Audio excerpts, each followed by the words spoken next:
ชายบ่เป็นผู้สาวบ้านนอกบ่เคยคิดหลอกผู้ใดครูบ่ได้สอนหลักสูตรวิชาหลายใจ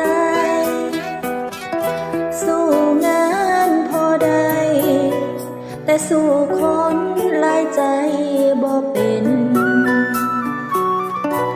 ก็อย่างที่อ้ายเห็นน้องเป็นแค่สาวบ้านบ้านถือใจซื่อทุกด้านอยู่กับงานฮักบ่เคยเห็นอ้ายอย่าให้ความหวังถ้ายังฮักจริงบ่เป็นถึงบ่สวยบ่เด่นก็บ่อยากเป็นอีกคนของใคร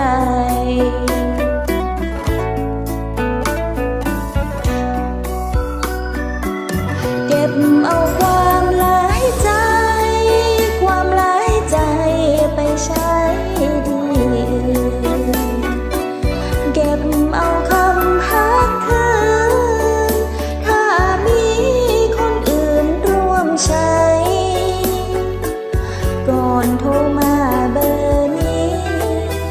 ช่วยนับดูคนในใจ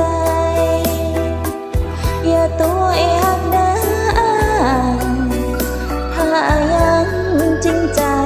บอกก่อนเรียนจบแค่ชั้น